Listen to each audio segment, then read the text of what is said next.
Parthiban Kanavu. English translation by Anand Kannan. Narrated by Sujatha Anand. Book 3. Chapter 10.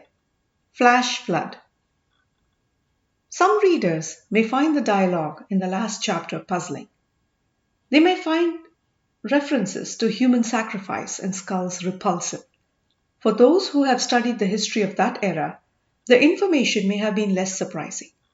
It is important to learn the historical background, even if it feels uncomfortable.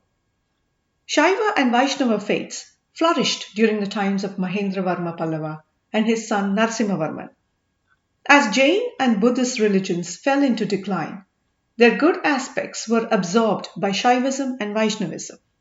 Devotion to Shiva and love for Krishna were promoting faith in the country.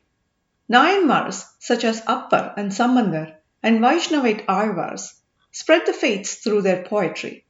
Temples for Shiva and Vishnu came up with the flourishing art of sculpture.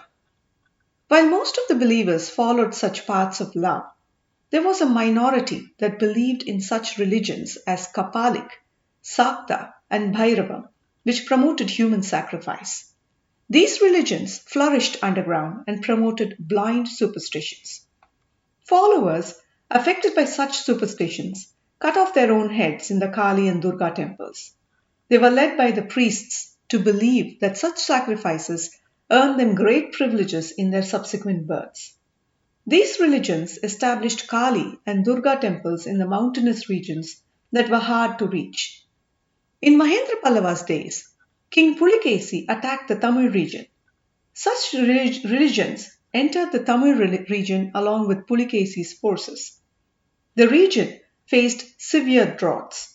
First, right after Pulikesi's return to Vatapi, and again when Narasimhavarman led his army to fight in Vatapi.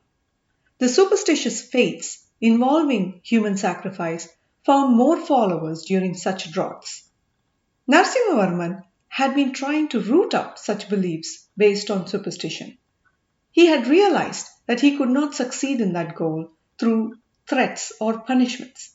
After all, how do you punish someone who is willing to kill themselves? Hence, the emperor had handed over the governance of the kingdom to his son and travelled in disguise to gather intelligence on such religions. That was how he was in the right place at the right time to save Vikraman. Vikraman, however, was not aware of the nature of the danger that he had escaped.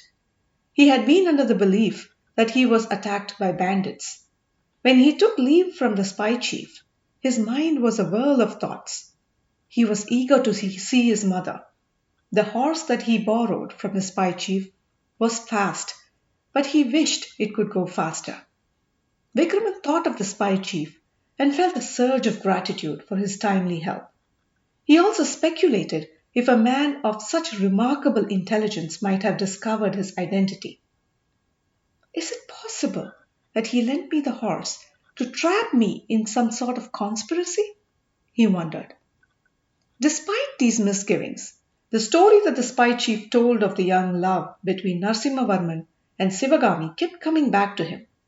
He visualized Sivagami dancing, Ayanar capturing her poses in sculpture, and a young Narasimhavarman relishing the scene. He also remembered the young woman with large eyes who looked at him fondly from her palanquin. Could a girl of such beauty be harboring such treacherous thoughts? Impossible, he thought.